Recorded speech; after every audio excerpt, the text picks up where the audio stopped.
So we possibly have a resolution to what happened to Charlie Kirk. Now, I'm not holding my breath because this motherfucker is the head of the FBI, old cross-eyed Joe. All that being said, there's already the push to blame this on the left, how we've been radicalized. We've been having this radicalized rhetoric for a very long time.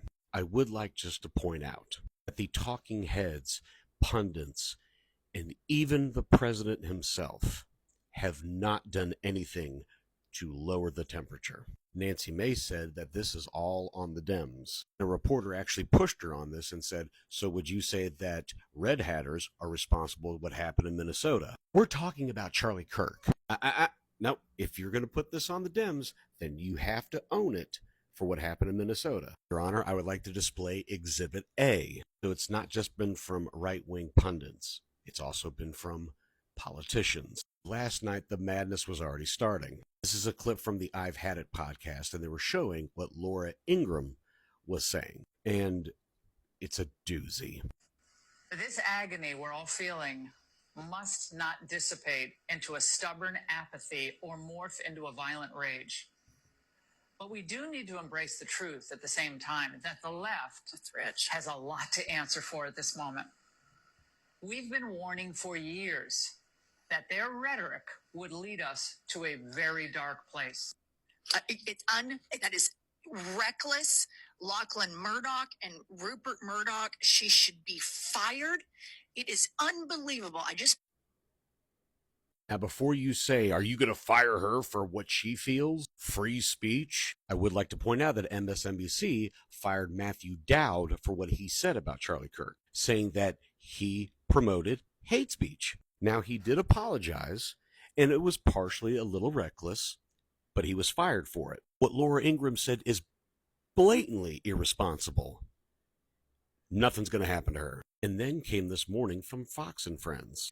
He was very hurt when he saw this, but I mean, everybody was. Oh, when I heard it, I was in the midst of, building a great, for 150 years, they've wanted a ballroom at the White House, right? They don't have a ballroom. They have to use tents on the lawn for President Xi when he comes over. If it rains, it's a wipeout.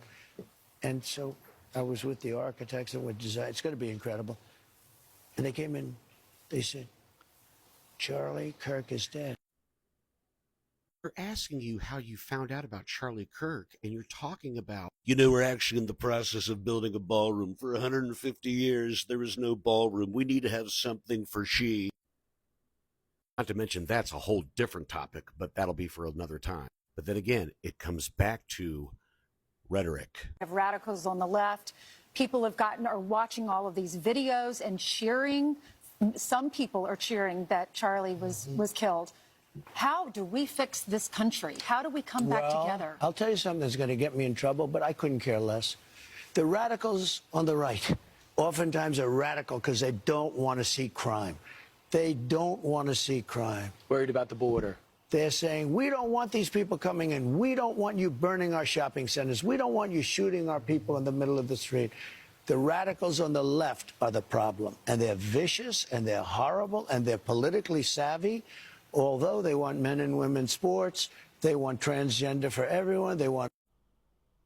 And of course, he had to play all the hits. By the way, the report that came out yesterday that the casings from had transgender ideology and Antifa ideology was bullshit. And the Wall Street Journal had to redact that. But again, all of that is so rich coming from that man. Because again, he thinks we have amnesia. Does anybody remember this from the campaign? For sticking with his daughter. But his daughter is a very dumb individual, very dumb. She's a radical war hawk. Let's put her with a rifle standing there with 9 barrels shooting at her, okay? Let's see how she feels about it. When the guns are trained in her face. But the left needs to lower the temperature. People like that, we used to beat the hell out of them. I could unalive somebody on Fifth Avenue and not lose any votes. For a decade, there has been an incubator of that type of rhetoric, and we've just had to take it. Now, if there's any criticism, we're maniacs, we're crazy people, etc. This would be the time that a leader of a nation would say, listen, we've gone too far.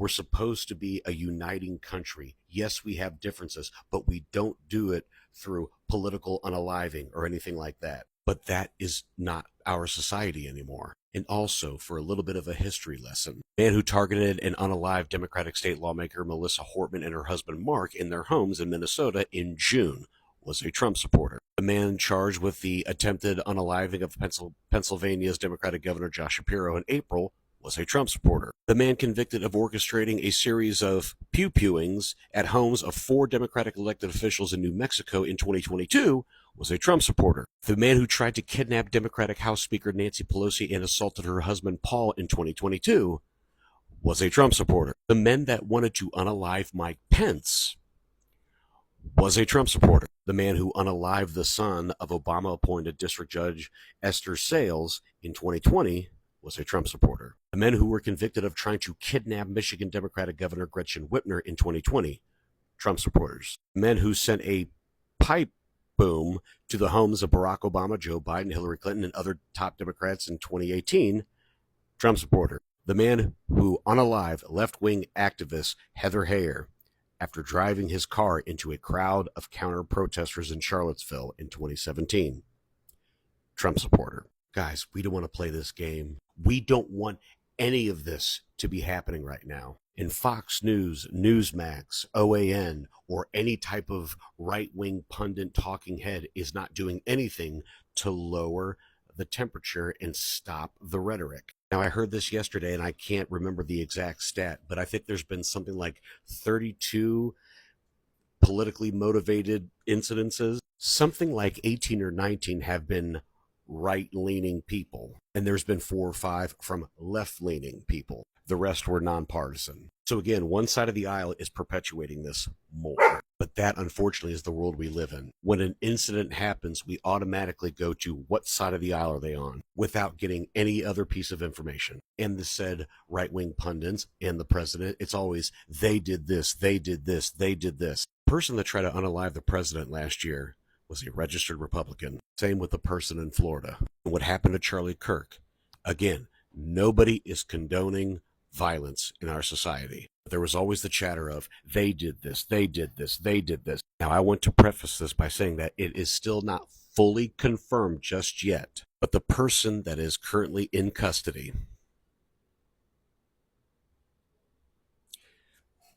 need I say more? Tyler Robinson, a 22-year-old from Utah. He comes from a very pro-pew-pew conservative family and proudly wore a Trump costume for Halloween a few years ago. So again, nothing has been fully confirmed yet. But if this is true, I never want to hear again how violent the left is. We will see as more information comes out.